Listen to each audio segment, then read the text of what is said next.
मुनिवर्य, मुनिवर्य, गेले पूर्ण संवत्सर आपण मुग्ध का? आपण अद्याप माझ्यावर क्रोधित आहात काय? नाही, मी हताश झालोय पुत्री. आपलं दुःख मला विदित करू शकाल? तुला ते पचवणं कठीण असलं तरी सांगावंच लागणार आहे. गेल्या 6 वर्षात मी इतकं दुःख रिचवलं आहे की आता कोणत्याही नव्या दुःखाचा माझ्यावर काहीही परिणाम होणार नाही. माधवी, माधवी, या संपूर्ण पृथ्वी तलावर 800 शामकर्णी अश्व नाही. मुनिराज, आपण माझी चेष्टा आरंभली आहात काय? दुर्दैवाने ते सत्य आहे माधवी. मग मग आता काय करायचं? गेले 6 महिने मी याचा शोध घेत होतो. कसला शोध मुनिवर्य? माझे गुरुवर्य महर्षी विश्वामित्रांचे तात गाधीराज हे कान्यकुब्ज देशाचे सम्राट होते. त्यांची सुस्वरूप कन्या सत्यवती हिचेशी विवाह करण्याची कामना रुचिकाने प्रकट केली.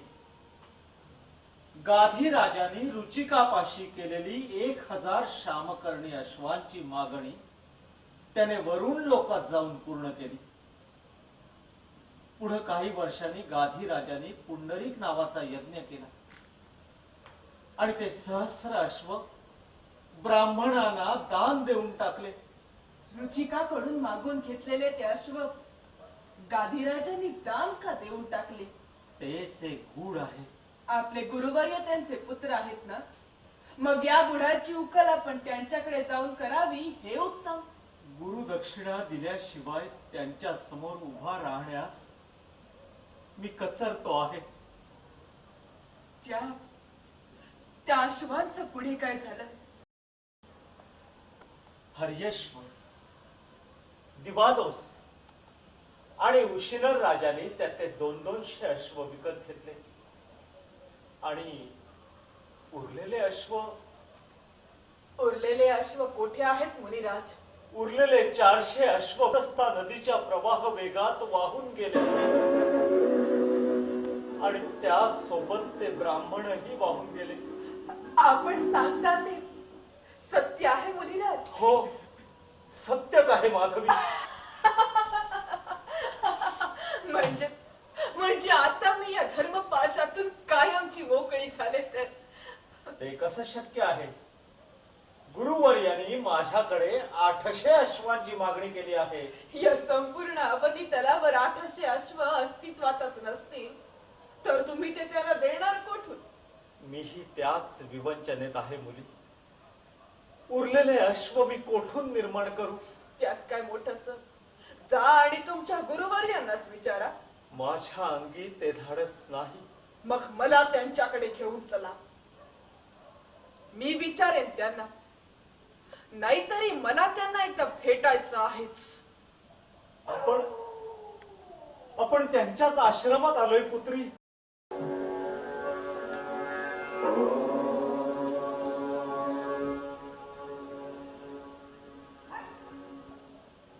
प्रणाम गुरुदेव. कल्याणमस्तु गालवा. शिष्योत्तमा, तुझे कुशल तर आहे ना? आपल्या शुभ आशीर्वादाने मी गुरुदक्षिणा देण्यास पात्र ठरलोय गुरुदेव. गुरुवर्य, ही ययाती कन्या माधवी.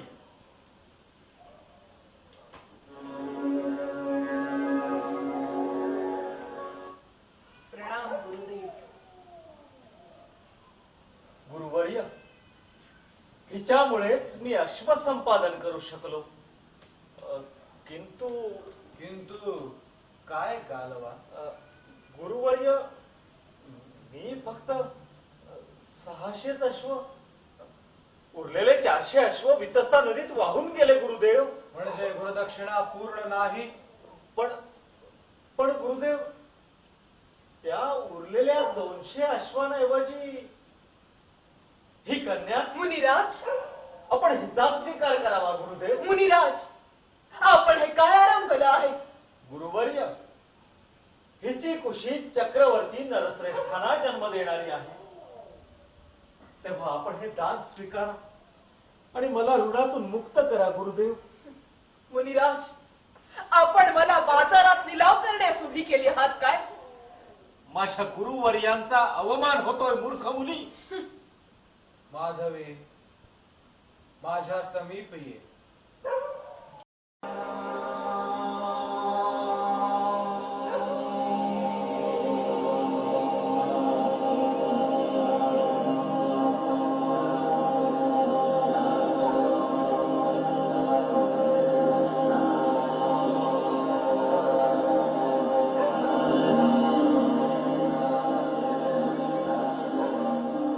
गालवा, यापूर्वीच तू हिला माझ्याकडे घेऊन आला असतास तर हिच्यापासून मला वंशवर्धक, कीर्तिवंत असे 4 पुत्र झाले असते.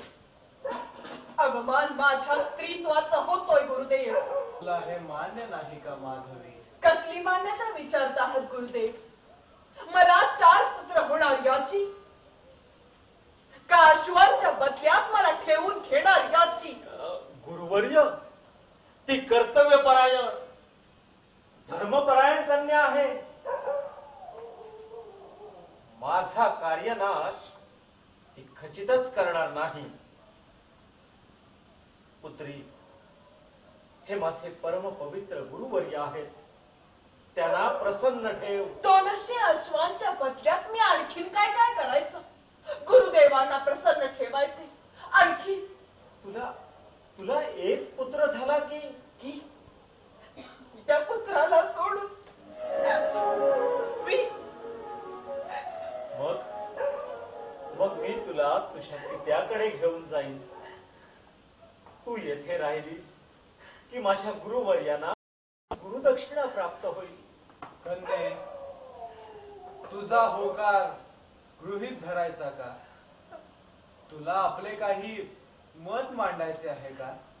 मला मला खूपच बोलायचं आहे गुरुदेव.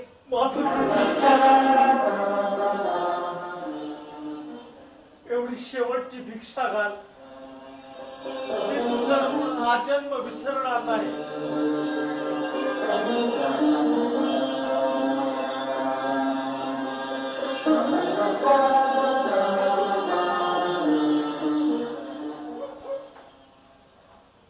मुनिराज,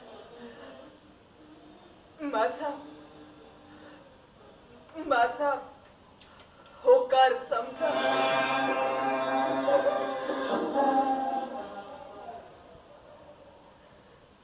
पुत्री, गुरुवर्य कोपिष्ट आहेत. उगाच शापाची धनी होऊ नकोस. मी गृहस्थाश्रम स्वीकारून सरस्वती नदीच्या काठी आश्रमाची स्थापना करणार आहे. तुझी इच्छा होईल तेव्हा तिथे ये. पित्याचं म्हण, किंवा आता तू गुरुपत्नी होणार आहेस तेव्हा पित्याचं किंवा पुत्राचं कोणतंही नातं घेऊन ये. तुझ्या माझ्या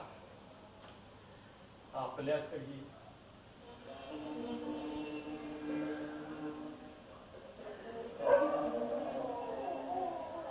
आज्ञा गुरुदेव.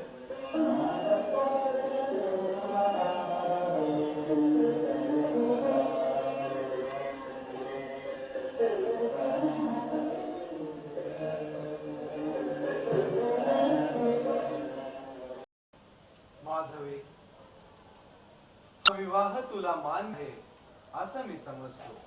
माझ्या मान्यतेचा प्रश्नच कुठे उद्भवतो? 200 अश्वाची उडी भरून काढण्यासाठी हा सौदा ठरला आहे.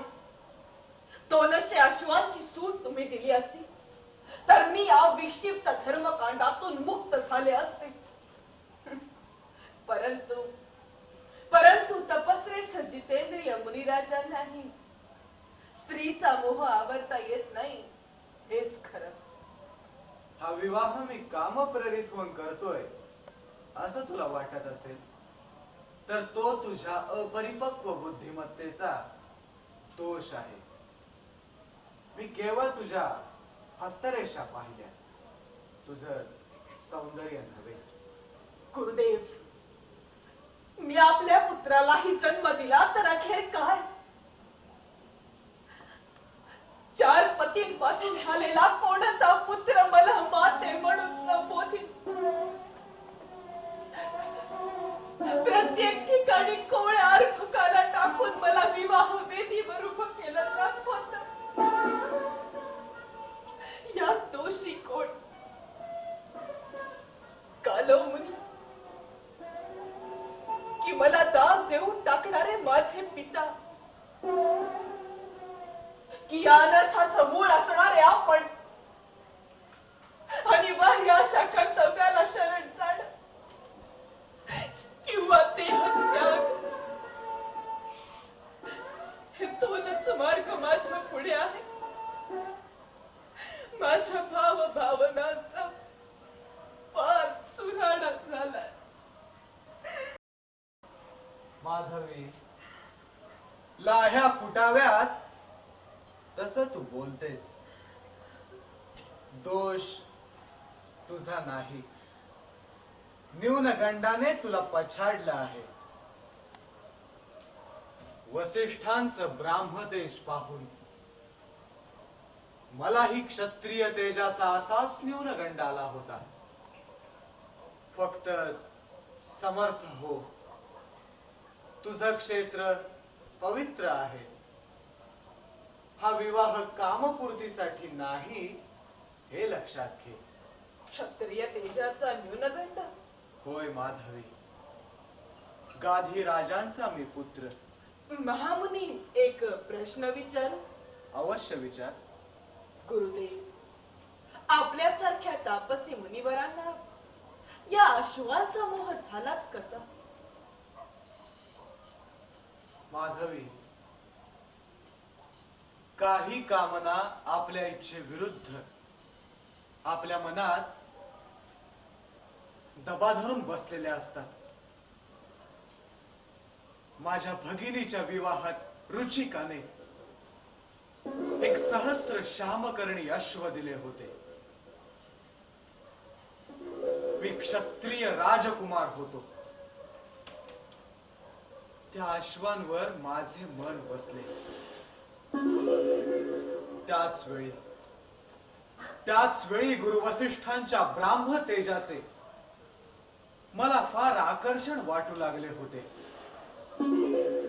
ब्राह्म तेजासाठी मी तपश्चर्या करण्याचा निश्चय केला. माझ्या तातांना या गोष्टीचा विलक्षण संताप आला. त्यांनी पुंडलिक महायज्ञ केला आणि माझी तीव्र उपेक्षा करून ते 1000 अश्व ब्राह्मणांना दान देऊन टाकले.